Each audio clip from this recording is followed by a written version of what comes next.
Now, for me, the issue of legal process automation and digitalization is a bit of a mission issue, and I've done quite a lot of work on this for the last 2 years. My personal opinion is a bit that if we want legal informatics to arrive in businesses, in corporate environments in particular, but also we will have a discussion later on court environments, etc. We need to think the broader picture of legal processes and need to think how we can roll it out over an organization within its structure and integrate it in the usual other environments. And sort of, I also have a short presentation if we can share that. I'm getting a bit of help. And in that context, sort of, I'd like to discuss how legal process automation can sort of be used as a tool of translating of what we can achieve. And Professor Phil already started sort of to explain of how we see a process, and I'd like to look at it a bit from the law practitioners' point of view, because one of the issues of feedback we are getting is that in practice people ask us, well, it's very nice that you all speak about those tools, they're all very expensive, they all help a little, but they don't help us permanently in our legal environment and in our work. And I'd like sort of, I need to agree to that in a way, but you need to kick off somewhere and you need to start somewhere in order to get your processes digitalized. And I'd like to sort of get in that a bit. Now, a process, as we learned, is a series of actions or steps that are taken with the objective to achieve something at the particular end. Now we can look at it sort of from various ways. We saw that already from the presentation of Professor Phil. From my point of view, as a lawyer, you always want to achieve something at the end. So you look at the end and say, what do I like to arrive at? And then what is your starting point? And in between, there are steps that get you to this end. And I'd like to actually get into this with a bit of looking into an example, like let's set up a limited liability company. Very, very simple task. No law firm would use its high-end lawyers to do this. There would be a routine where all the know-how has already been incorporated. And if I go out there of this room and say I need a company, 5 minutes later I would have the documents on my table without much digitalization necessary. But when you look at it, you will find out that this is a pretty complex process already. What has happened is that the know-how that is behind that process has been comprised, and people who apply it probably don't even have to understand all of that know-how because it's in a way also automated with more analog tools. The process actually starts with collecting information. So we speak to our clients. The clients tell us, want to set up a company, 1, 2, 3 shareholders, that share capital. We want our registered offices in whatever, Vienna in that case, let's say. And we have the financial year is the usual year. All shareholders have the same share. We want to have the minimum share capital. And sort of you go on, who's the managing director, will be appointed the first managing director, and you collect your information. And that's in a law firm, that's a routine. In a digital process, we would have to think about how we do that and where we get the information from. That information is then collated into drafting the documentation, which is shown to the client who approves, and then documentation is executed. And then we collect the share capital, we file the documentation with the court, and that gets us to registration. That's very simply what we do when we set up a company. And that is actually not a big process already, because the bigger process, as we will see, is something where we fit it in. And the problem is, if we digitalize this process as such, then the client would say, okay, now I have all this information collated in a let's say in a web questionnaire where we get the information from. We We actually have tried this here. We feed this information then in a document automation tool, and we get the various documents automatically created. We have an input, we have an output, but there it ends if I use such a tool. And then I would go on manually and file my documents, etc. Now, that is exactly the problem practitioners have. This particular application of automated company, let's say even incorporation, if I could file those documents automatically with Cord, which to some extent is possible, and I get my registration certificate back, if I end there, I've lost a lot of information because the document I've created has not only input, it has output. There are routines behind there that say, let's say we have said our financial year is the calendar year, and automatically the lawyer sort of creates a checklist that says, okay, if the financial year is the company's year, there's automatically a deadline for preparation of the financial statements, for example. And if I have a deadline for preparation of financial statements, I have then next a deadline for inviting the shareholders to a general meeting, and then I have a deadline for the shareholders meeting, and that needs to be before the deadline. I have to file that document, the approved financial statements, with the respective court, which I have mandatory to do, and if I don't do it, I get a fine. So the question is actually not how do I generate the document, but how do I then transfer this document and its information into my internal process that deals with all those other issues. And to give you a feeling, just for setting out the incorporation rules in a way, the rules to set up the company in a way, Professor Phil showed it in his workflow structures.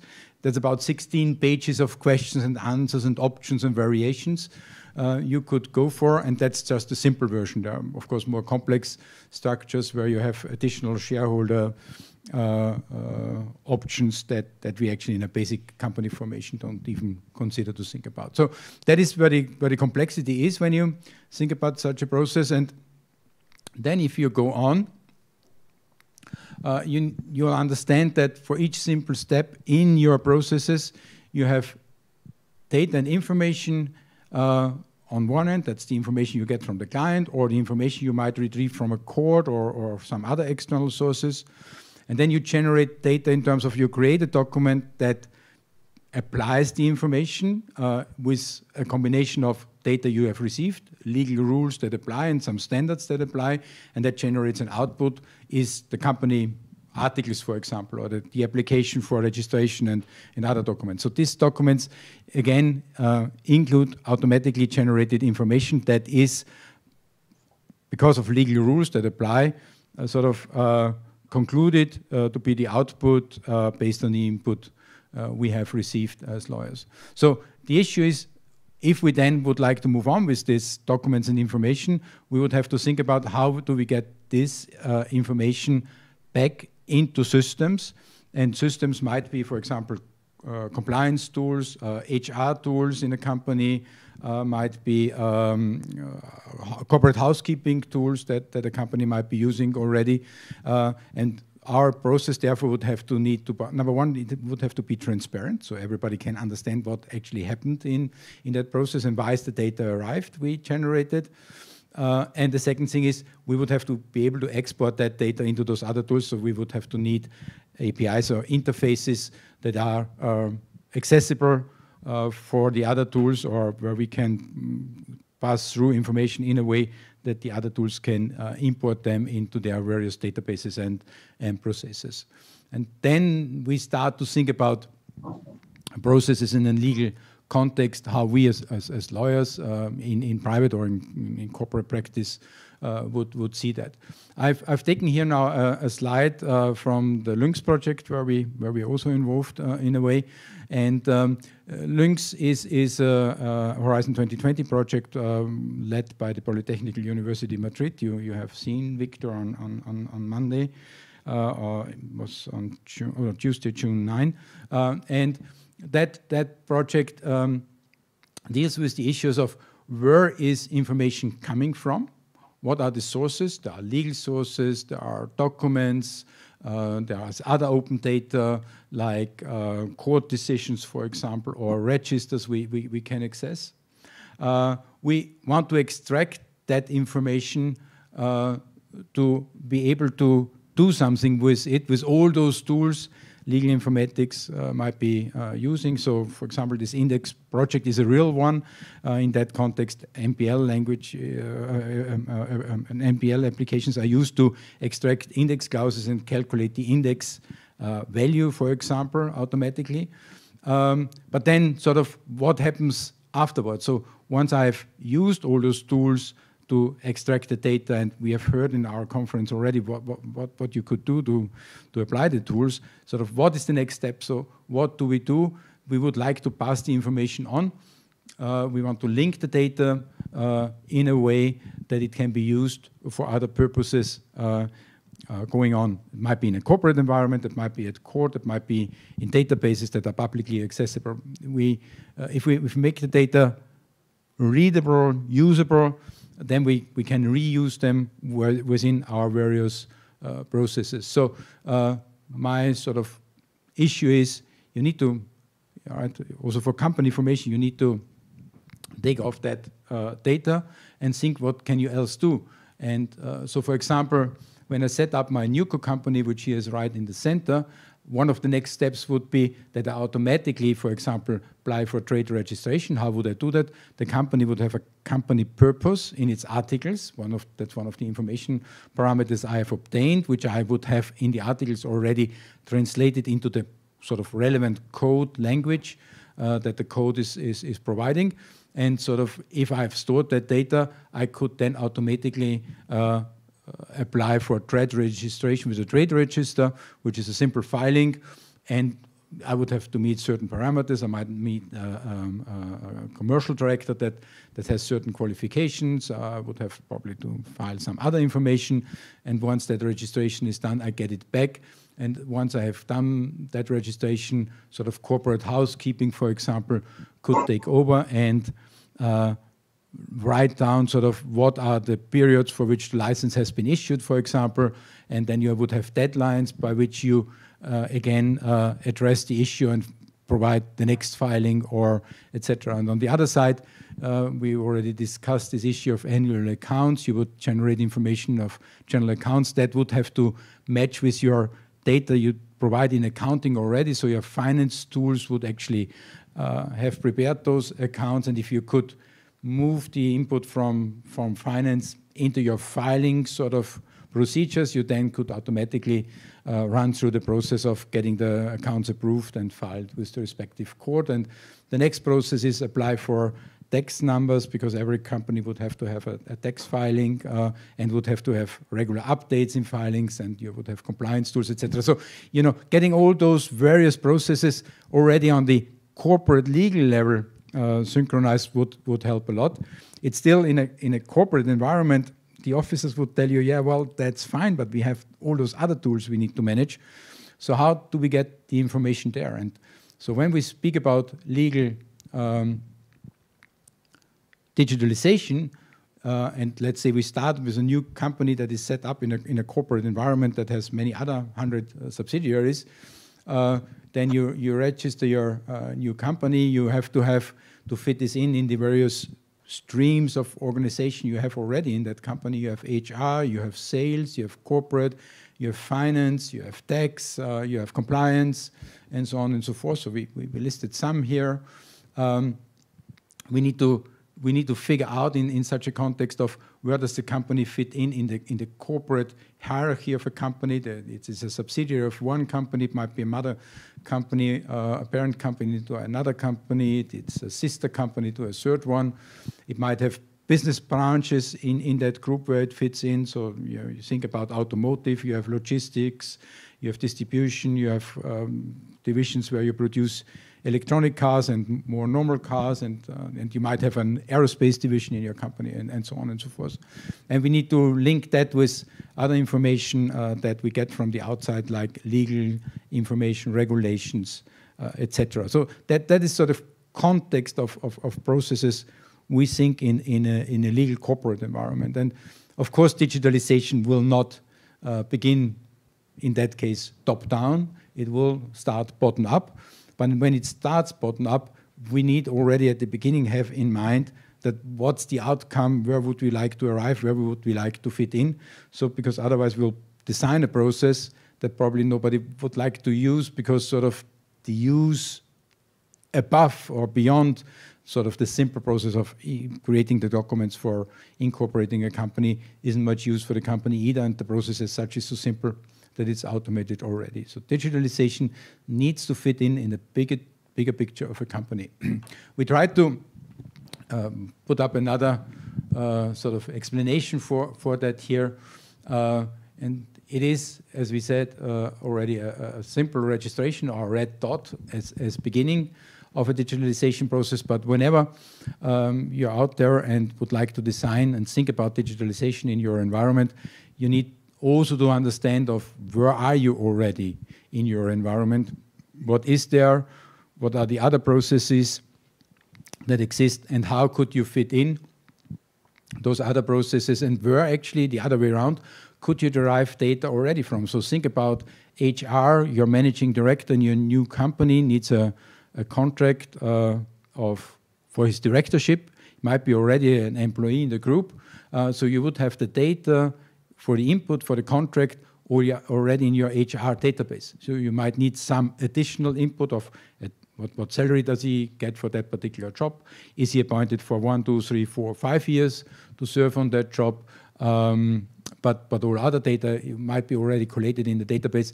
And instead of having complicated questionnaires to fill out for the staff in the company, that data, if it's available at a standardized interface, could be extracted from the database, could be put into the employment contract, and that contract could then be approved by the shareholders and could be used for filings or whatever, and would run back to HR, but the contract would also run to finance, and it would also run to, for example, compliance or corporate housekeeping. Finance would note down what the new salary is, HR would note down what the function is and would manage the overall information. The corporate housekeeping would, for example, note down how long is the term of appointment, and automatically after, let's say, if it's appointment for 5 years, after 4.5 years, you're getting a reminder of there's a new director that needs to be appointed. I know that's all pretty confusing in terms of what could all be done, starting from a very simple example. But what I'd like to get across sort of as a final step is sort of when you go about digitalization in a corporate environment.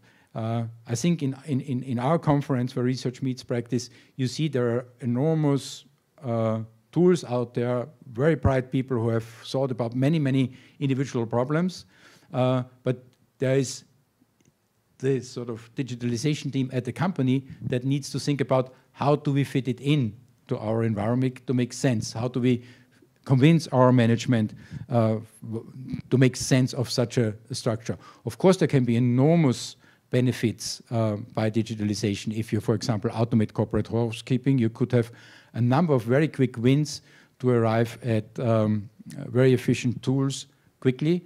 But you need to go about it systematically. That would be sort of my approach and my suggestion. And sort of, I think I'm fitting in here with what Professor Phil said at the very beginning. You would have, in a first step, to analyze your processes. You would have to figure out what processes actually do you run analogically, in an analogical form, what data is there, how do you go about it, what input do you usually get, how do you manage input, what output do you generate, whom do you provide this output to, how do you transport your output.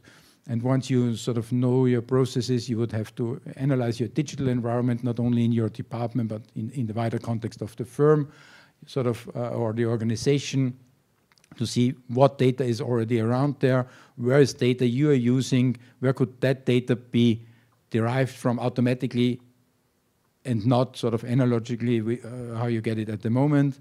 And once you understand that environment, you can then start to implement and draft sort of digitalization steps where you would think about sort of how are the workflows, where would they fit in, where's the data arrive from exactly, how are the rules I'd like to see implemented, how would I arrive at transparency, how would I arrive, for example, at data security and other issues, how would the APIs have to be described in order to make sense for data transport one way or the other.